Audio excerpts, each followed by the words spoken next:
Do you ever find yourself reading books, going to seminars, listening to programs, and yet your life is still as tough as it always was? Maybe even tougher? Are you frustrated that movies like The Secret never actually reveal their secret at all? Well, don't fret because you're normal, and I felt exactly the same way too, always feeling like I was missing some secret ingredient that no one else would tell me about. You're just not aware yet of what the ingredient is that gives you virtually 100% control over your life and your circumstances. So keep watching, because I've got some very good news for you. I'd like to tell you about a fast track into spiritual development, and it's called Huna. In 20 words or less, Huna is the original art and science of healing and spiritual development of the Hawaiian people. Now, it's not for everybody, but it is for those who want to be free from the past and inspired about the future. See, I was never into spirituality or religion. I like brass tack things that I could see. I'll believe it when I see it, was my mantra. But I did begin to have my doubts that I might be missing something. So I set out to investigate this thing called spirituality, because up until that point I just saw it as tree-hugging hippie crap. Now, many people I've found are turned off by the word spirituality. Some people are passionate about it. Some people couldn't care less. But it had appeared several times in my life, and now it felt like it was a time to listen. Then one day one of my students actually asked me outright, "What do you believe?" during a seminar. So I had to give it some thought. You ever had to do that? Actually ask yourself, well, what do you believe? It can be a touchy subject, or a touchy-feely subject. It brings in issues around religion, morality, meditation, miracles, the metaphysical, and the occasional tree hug. Now, I once read somewhere that people avoid spirituality if they can't be with themselves. And it seems that most people don't think about spirituality, or even want to, until one of four things happens. Firstly, they go through some kind of crisis, and they have to look beyond their usual coping strategies. 2, they're touched by something that they read or they hear, or someone says something to them that's spiritual in nature. Thirdly, they have a spiritual experience. They have something where they have no words for, it feels good, their energy goes through the roof, and they don't know who to talk to about it. Or fourthly, it's suggested by somebody as advice, something to look into.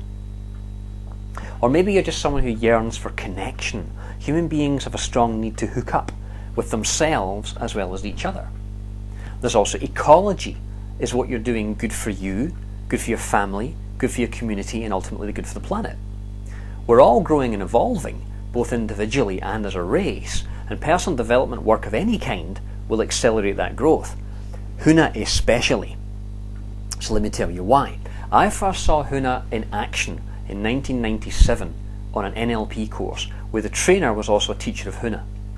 So picture the scene. There I am on the course, listening carefully, learning all about an ancient esoteric art.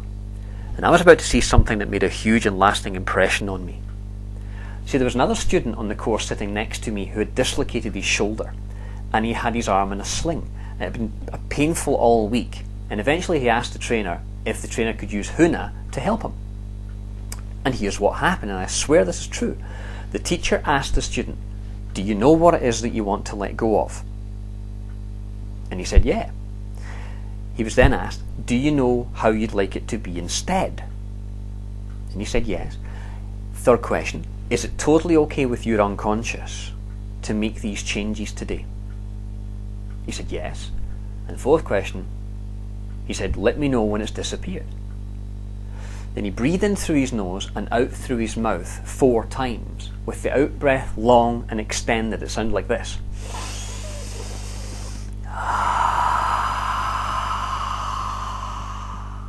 And at the same time, he made a hand gesture towards the student, moving his hand in a series of concentric circles, as if he was pushing these circles towards the guy. And suddenly, the arm popped right back into its socket, and with a crunch and a click, it kind of went right back into place. And the guy took his sling off. And he said, "No way." And I thought to myself, I want to learn how to do that. Now listen, if I hadn't seen this with my own 2 eyes, I wouldn't have believed it either. Now at the same time on that course, I was staying in a flat in London with 2 long-haired cats, which I seemed to be allergic to. I was struggling to breathe, I was living in antihistamines, my eyes were streaming, my nose was running. One Huna intervention later, I felt my lungs clear, I could breathe again, and had absolutely no problems with cats. Then, and never since. Coincidence? Could be. And to be honest, Huna freaked me out a bit. For a start, it was Hawaiian and Polynesian, so it had nothing to do with my background or homeland. Or so I thought. It turns out I was very wrong about that, as you'll learn when you keep watching. I learned to kind of ignore the Hawaii part and concentrate on the principles and the benefits, because they're easy to learn, easy to use, and it does what it says in the tin. Now in Hawaii, the kahuna would often create a ritual or a task for the patient to undertake, and in so doing, they gave their unconscious mind permission to make the change. It's almost like the conscious mind needs to be convinced by doing something tangible, while the unconscious mind does what it already knows how it can to do it. But it needs the conscious mind's permission. So, like being dunked in water to feel cleansed or anointed, for instance. It works better if there's real water involved. But when the Christian missionaries from Boston arrived in Hawaii in 1820, they found a lot of things that they couldn't understand, such as not one single incidence of mental disease ever. And there was a lot more that challenged their religious beliefs. So they made the practice of these superstitious techniques, including chanting in Hawaiian in Hawaii, illegal and punishable by fines and imprisonment, to effectively save the heathens from the pit of darkness. And Huna, it basically remained illegal until 1989. There are very few books, very little advice on using Huna in the real world. The other thing was it was shamanism and magic, and that made me feel uncomfortable. I would have called it that weird energy stuff before. Then I had my eyes opened and my socks blown off. Then there was a cost. Flights from Scotland to the other side of the world, accommodation for the weeks that we stayed there, there's food, there's eating out, plus the cost of the course itself, plus spending money. I mean, where do you think I get my Aloha shirts from? All in all, it cost about £4,000 each time we went.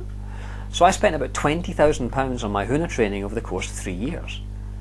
But listen, it hung around in my mind, it lingered in there, and it wouldn't go away. Have you ever felt something like that? Something's calling to you, and you find it harder and harder not to look at it.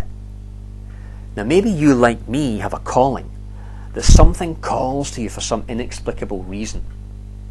There's a great quote that says, religion is what people do to avoid going to hell. Spirituality is what people do once they've been there. See, my core drive, and it still is to help people. Now, I'm not a complete altruist because it's my business and I do expect to be paid, but that's my passion.